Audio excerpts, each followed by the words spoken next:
Good morning, good morning, good morning, good morning.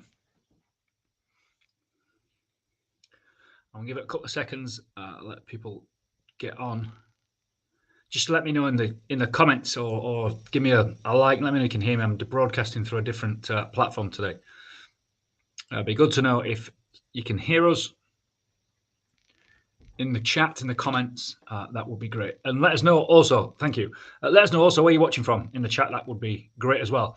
I want to share this thing this morning. So I had our Academy session day yesterday. Morning, Jason. At our Academy session day yesterday. And something came up that triggered this thought and triggered the need to create this video this morning. And that is people's perception when they want to grow their business, they want to grow their service, they want to grow their team. And this one thought that you may well have as the business owner, that's killing you in what you do, killing you in stalling you, halting you, stifling you in your growth. And you're not able to advance. And that is this statement that we all say to ourselves. I've been here. That's how I know that it's real as well, by the way. The statement of, no one can do it as good as me. No one can do that like me. They can't do it to my standard. They won't do it like I do it. They won't get it quite right. I like things a certain way. Like you're the be-all and end-all of your business.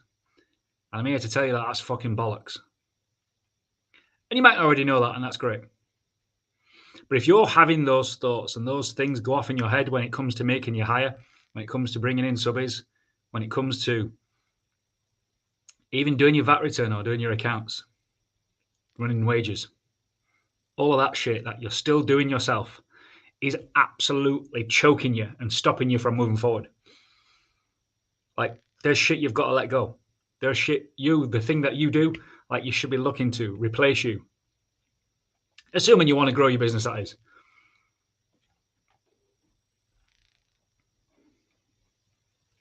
And I'm making a few assumptions there. You might not want to. You might be happy as you might be happy doing what you do and not wanting to grow, not wanting to progress, not wanting to deliver more products and services.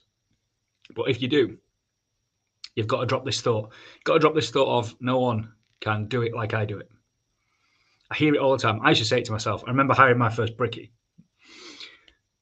I was a brickie. I was the business. It was me. It was all that. It was just me that existed. My dad was my labourer when I first started out. And he worked for, when I think back, as a right tight fucker, I think it was 60 quid a day. I don't know, it was my dad helping me out, but that's how I started. And I started as a brickie. My first hire was actually a brickie to replace me. But the thoughts I was having around that were like, he won't be as good as me. He won't be able to do it like me. He won't do things how I like to be done. Now, that would be a management failing. That would be a failing on me, not on the guy I've hired. So if you are having these thoughts, these processes, then just drop that shit because it's not true. It's absolutely not true. You are not the be-all and end-all as much as they think that you were, as much as you think that you are, as much as I thought I was. I used to do my own books, my own accounting, my own VAT returns. What a fucking chew on. I wonder if I got anything else done.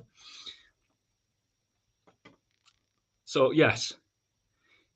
Why would you not hire an admin person? Valerie, that, interestingly, was the first hire I made in my training business.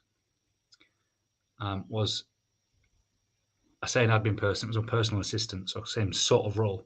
And it was absolutely transformational. But again, once at the time, before I made the hire, I was having that thought as well. They won't be able to do it like I do it. They won't be able to manage stuff like I manage stuff. They won't be as good as me. It's a waste of money. I can do that myself.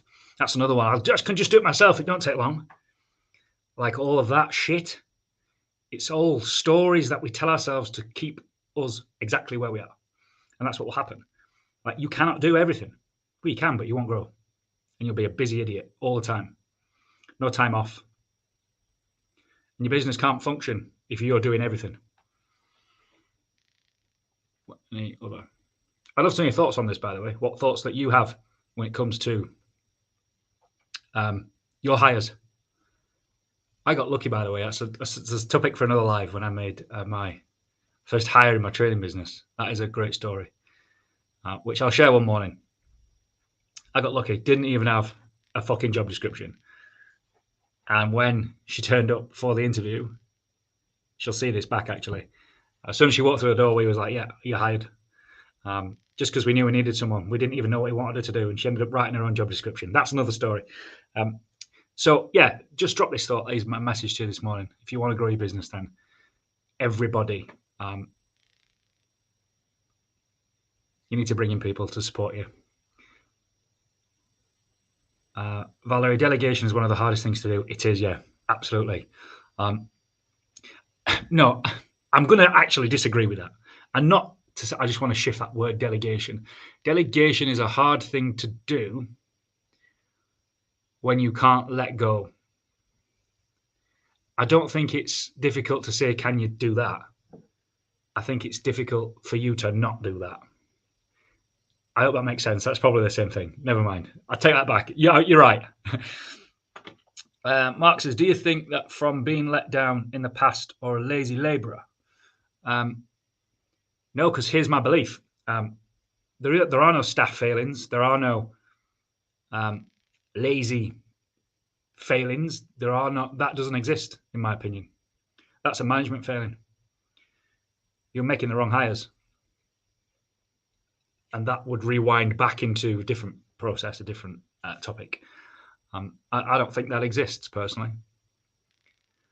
If a person's being consistently lazy, that's a management failing. When people hire you, are you disappointed? Are you disappointed when your subby turns up? When people hire you, are you disappointed when your subby? You mean are they disappointed when your subby turns up? I'm guessing is the question. No, because I'm clear about that when in the sales process. So during the sale, I'm really clear about how our business functions.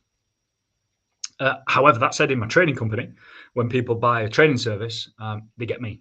I am in the business, and that's something that I can't step away from, because people in the training world that want training, they want me. They don't want a team. They don't want a team member. They'll want to hear it from me.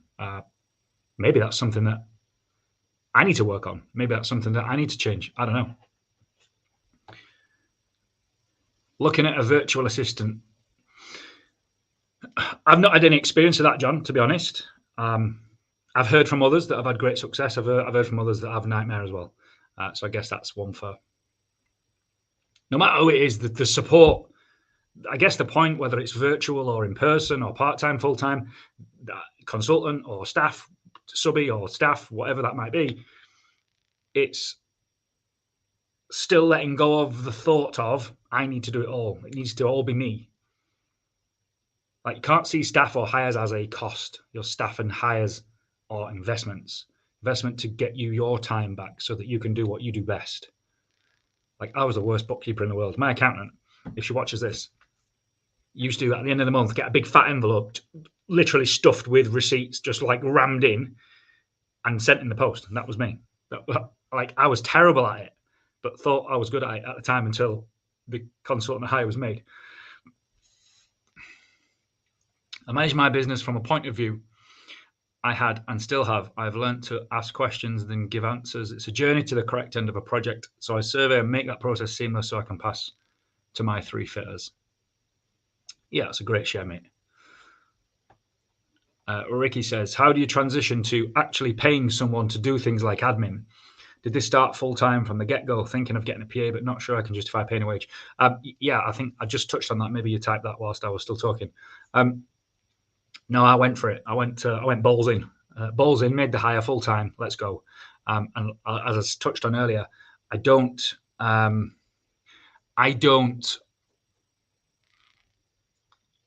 lucky. I had no plan for this at all. I have to be honest. It was just a fucking fluke.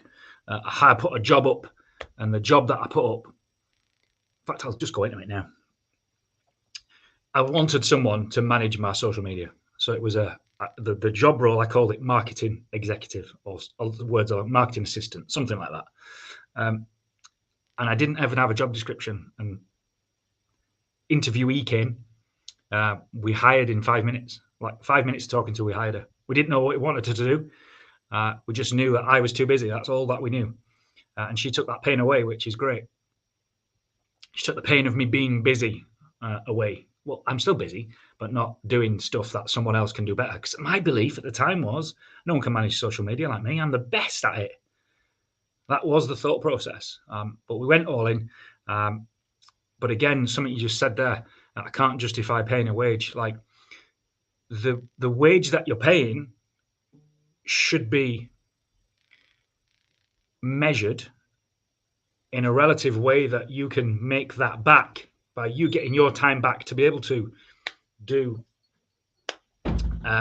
more of the stuff that generates income. Let me try and put this into an analogy. Let's say you're a brickie. Let's say you're a brickie on 300 a day, but for half of that day you're doing administrative tasks, and therefore the 300 a day now becomes 150 a day. So the administrative task that you're now going to outsource or hire someone to do for you, as long as it's less than 150, you're actually going to be in front. And that's the calculation, if you like, that needs to happen. Does Andrew Mack do any training within your trading? I think he's awesome, and you should get him in if not. Yeah, Andy does a slot for us on all our courses. One of our valued coaches, and oddly, has just walked in. So I'm going to shoot. See you later. I'll try and pick up some more of these comments later.